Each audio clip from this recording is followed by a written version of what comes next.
on, grab your friends, we're going to very distant lands. Adventure Time is filled with fantastic characters, from our heroic duo to the various royalty and all those candy citizens. One of my favorite groups in the Candy Kingdom? The villains.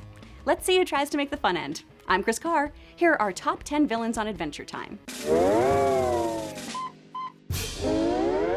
Number 10, Princess Cookie. Topping our list is a crazy cookie.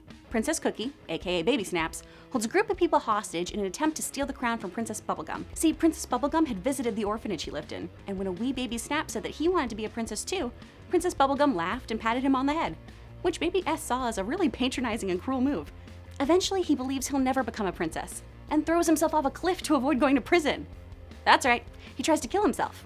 Family-friendly fun. He survives, though he's busted into broken bits and is reassembled in the Candy Kingdom Mental Hospital, where Finn gives him the crown of the grasslands and the unofficial title, Princess.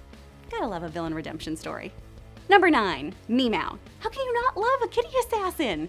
Meow is an adorable murderer for hire who is sent to kill Wildberry Princess. But things go awry and Jake ends up getting mixed up in the plot, leading Meow to hide in Jake's nose and stick a poison needle in him. Meow tells Jake the only way that he... Does she? I still don't really know the gender of this character. Oh, damn you internal cat penises.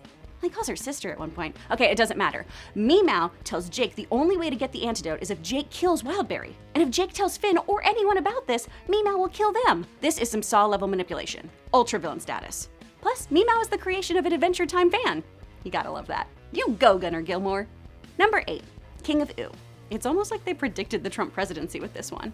The King of Ooh, voiced by Andy Daly, is just ridiculous with his poofed hair, twisting of the truth, and squirrely servant. He manipulates the candy citizens to vote against their princess, and his wordplay to fool them is downright despicable. Plus, he supposedly is made entirely of earwax. Ugh, gross. Number 7, Orgalorg. The infinite cosmic being known as Orgalorg arrives on a comet after Princess Bubblegum fails to keep the crown in Candy Kingdom. He comes to absorb all knowledge and lurks within Gunter the Penguin. What could be more natural? Number 6, Tree Witch. The one-off villain known as the Tree Witch goes on a quest for princess hair in order to become beautiful. Finn teaches her a lesson in inner beauty and helps her feel beautiful by gifting her with his luscious locks. Aw, look at this show, peppering in life lessons and stuff. Number 5, Hunson Abadeer. French fry thief. Ugh, is there a more heinous crime? Okay, soul stealing is probably worse. He was sealed away in the Nightosphere until Finn freed him in hopes he'd reconcile with his daughter Marceline. Turns out, he just embarrasses her and gets to soul sucking. He's a pretty evil dude, and a lousy dad to boot. And you thought your dad sucked. That's a bad joke, that's terrible, I'm really sorry. Number 4, Earl of Lemongrab. Unacceptable! Probably one of the most well-crafted villains in this show in that it follows the classic villain trope of being created by a hero's actions. Lemongrab was created by Princess Bubblegum, who deemed him as a failed experiment and gives him a deserted kingdom to rule. He is nutso-butso, watching people sleep, super high-strung, but hey, I think a lot of us would be too if we were basically Sparta kicked out of the Candy Kingdom. This is some existential stuff, guys. His god abandons him. You know, like what happens on a kid's show? Number 3, Ricardio. The heart of the Ice King, Ricardio was brought to life in an attempt to seduce Princess Bubblegum. With his way too realistic face and violent, uncomfortable sexual energy, Ricardio is pretty oogie. Having him voiced by George Takei? Flawless. Number 2, Ice King. I know he's not really a villain anymore, but we can't do this list without talking about the Ice King. He's the one who started it all.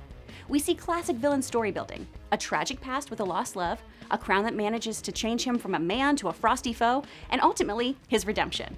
His story arc is one of the most compelling things about Adventure Time, and definitely kept me wanting more. And finally, number 1, the Lich. Oh, the character design of this dude gives me the willies. He looks like the Horned King from the Black Cauldron. The Lich is basically Lord of the Underworld, controls the dead, and really wants to kill everything in the Candy Kingdom.